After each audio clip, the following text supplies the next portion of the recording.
kids, Miss Kulkarni here. In this video, let's talk about NMR spectroscopy. It's one of the most powerful tools in analytical chemistry. So, what information we get from NMR and what are the main principles? Now, when we talk about NMR, we are going to focus only on proton NMR, which is hydrogen NMR there. So, let's find one by one what main things we can get from proton NMR. We get information about the number of hydrogen atoms in a molecule. We can find out if the group is CH2 or CH3, how many hydrogen atoms are attached to carbon. This information is provided by what? We take a sample and we spin it in the magnetic field. Now, more details we won't go in this video. Also, the other important thing is all the hydrogen atoms in different environments, they will respond differently. That means the peaks will appear at different position. So, what do we exactly look for when we are analyzing NMR spectrum? First of all, we should look at the number of different signals, because that will tell you type of protons or type of hydrogen atom. Then the next thing will be the position of the signal, which also we refer to as chemical shift. Now remember, chemical shift is determined by the neighboring groups, the atoms there. For example, if we have a carbonyl group and next to that we have a methyl group, this methyl group will have a different chemical shift if that methyl group was besides a CH2 group. So, kind of we get the idea about the structure of the molecule. Also, there is intensity of the signals or the height of the peaks, which gives you integration ratio that can actually tell you the proportion of hydrogen atoms in different environments.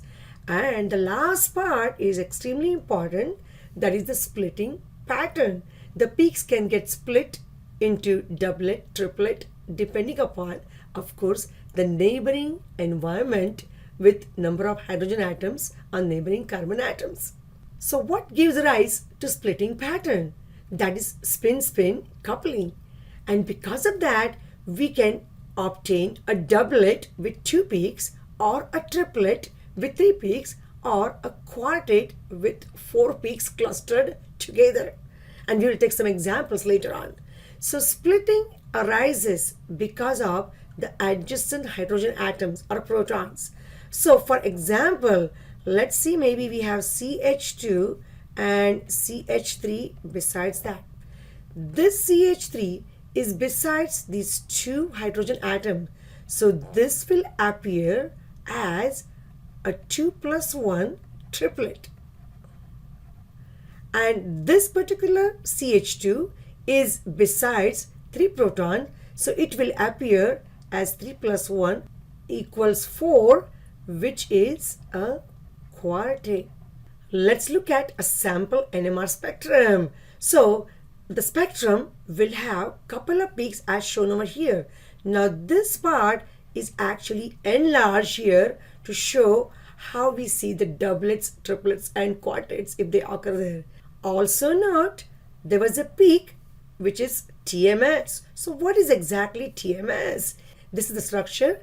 There are 4 methyl groups around the silicon atom. Now why we use TMS? TMS is used as a standard in NMR. Why TMS? Because TMS is non-toxic, it is inert, does not react easily with anything. Also, it has got all the hydrogen atoms that are chemically equivalent. They all are similar methyl groups there. And that produces an intense peak with 12 atoms there.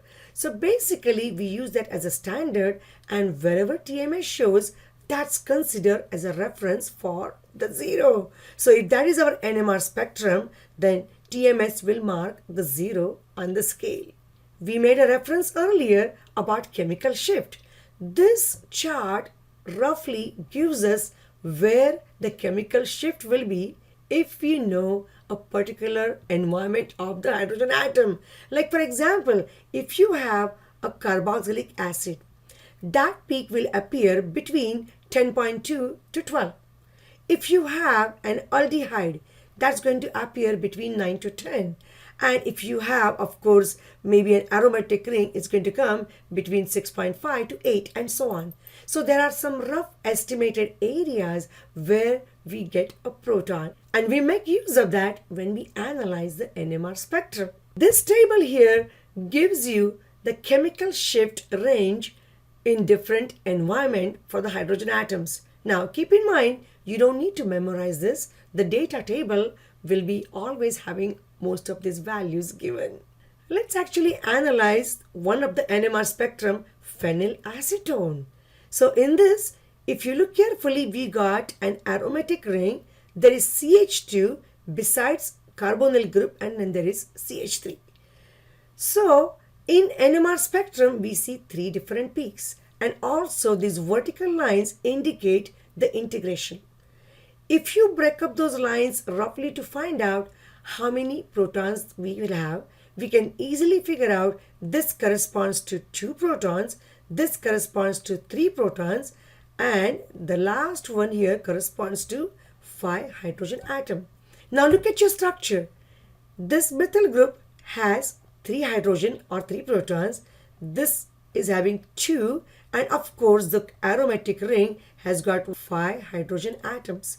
So it matches, the ratio is 5 to 3, and we actually get the ratio exactly in same order. So we can assign the peaks. The methyl group is the peak number 1, then the CH2 is the peak number 2, and the aromatic is the peak number 3. Also, we could have paid attention to the chemical shift. Look at this. This peak is coming at 2.0 ppm. The methyl group besides the carbonyl will appear around that region. Then this CH2 group is actually much more downfilled, closer to 4, because it is between carbonyl group and also the aromatic ring. So it is pushed further downfill, and that looks like a correct chemical shift for that. And the last peak here, peak number 3, is in the exact region where we need to have the aromatic ring. So this kind of tells us the NMR spectrum matches with the structure of the compound. Here is another example. Again, let's find out the number of protons we need here. These are 5, these are 2, and the last one are 3. So we should have the proton ratio exactly as 5 to 3. And this is what is given to you. You can actually mark the division. When you measure it, you get 55.5, 22 divisions here, and 32 divisions. When you take the ratio, what you end up getting is 5 to 2 to 3. So that matches with the ratio of protons or hydrogen atoms. And then the next thing we have to figure out is where the peak comes. The methyl group again is besides carbonyl, so that's the right peak here around 2.0. The CH2 here is still much more downfield than what we saw. It's around 5 ppm, and that's because CH2 is besides now COO is directly connected to oxygen and also the aromatic ring. So if the neighboring group is more electronegative, it's going to always move the protons much more downfield. And of course here the aromatic 5 protons are hydrogen atoms are exactly where they should be at 7.0. So again, this indicates we got the right NMR spectrum for the compound. But if we have a high resolution NMR spectrometer, then we will be getting more complex signals like doublets, triplets, quartets. Now, the signal which is produced will always indicate the number of protons on the adjacent carbon atom, the neighboring carbon atom. And the splitting pattern also depends upon how many hydrogen atoms are there on that particular carbon atom. This chart kind of explains how we get the multiplets. So if there is no neighboring hydrogen, as is shown here, 0 protons, you're going to get a singlet. If there is only one single proton for the nearing carbon atom, you're going to see a doublet. If there are 2 protons, you're going to see a triplet. If there are 3 protons, you're going to see a quartet. So the rule goes with n plus 1. This is 3 plus 1. This is going to be 2 plus 1. This is 1 plus 1. And this is going to be 0 plus 1. Now, after understanding all these facts about NMR, let's see if you can analyze this particular spectrum. The spectrum is given for ethanol, which is ethyl alcohol. So it's CH3, CH2 and OH. Look at the number of hydrogen atoms, environments.